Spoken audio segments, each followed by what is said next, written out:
আসসালামু আলাইকুম প্রিয় দর্শক। এই ব্যস্ত এই নগরী ঢাকা এখন প্রায় ফাঁকা। তো এই ফাঁকা এই নগরীতে ঢাকায় রয়ে যাওয়া মানুষদের কি পরিস্থিতি সেটাই আপনাদের আজকে দেখাতে চাচ্ছি, আপনারা সাথেই থাকুন। আসসালামু আলাইকুম ওয়ালাইকুম আসসালাম। মুরব্বী, আপনার এই যে আপনি তো ঢাকায় ছিলেন, জি, জি, জি। আচ্ছা তাহলে আপনার ঈদ কি রকম গেছে একটু বলেন। আলহামদুলিল্লাহ, আলহামদুলিল্লাহ। এবার ঈদ সুন্দর মতো ঈদ গেছে। পুরা ফাঁকা রাস্তা পাইছি। গাড়ি চালাই যাচ্ছি নিরাপদ, কোনো টেনশন নাই, কোনো যানজট নাই।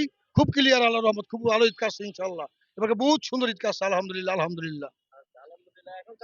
এখন যাত্রী নাই তো, এখন যাত্রী অন্তত আসে নাই। অন্তত আস্তে আস্তে আস্তে আস্তে আস্তে আস্তে আস্তে আস্তে সবই ঠিক হয়ে যাবে ইনশাআল্লাহ।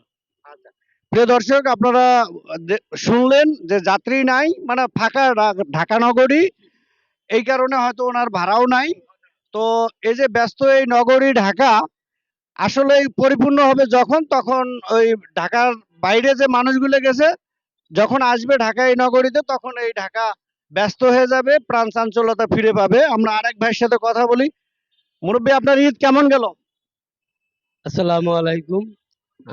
ঈদ মোটামুটি গরিব মানুষের ঈদ আর কি রকম যায় যে কোনো রকম। কোরবানির মাংস খাইছেন? মাংস খাইছি, 2-3 পিস খাইছি। হ্যাঁ। আপনার ফ্যামিলি কোথায়? ফ্যামিলির দেশে।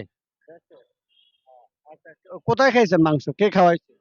ওই গ্যারেজে এক বাড়ি, গ্যারেজের পাশে এক লোক কোরবানি দিছে, 5-6 কেজি মাংস দিছে। এই মাংস হ্যাঁ। প্রিয় দর্শক, আপনারা শুনলেন এই যে গরিব রিক্সা চালক, উনি 2-3 পিস মাংস খাইছে কোরবানির।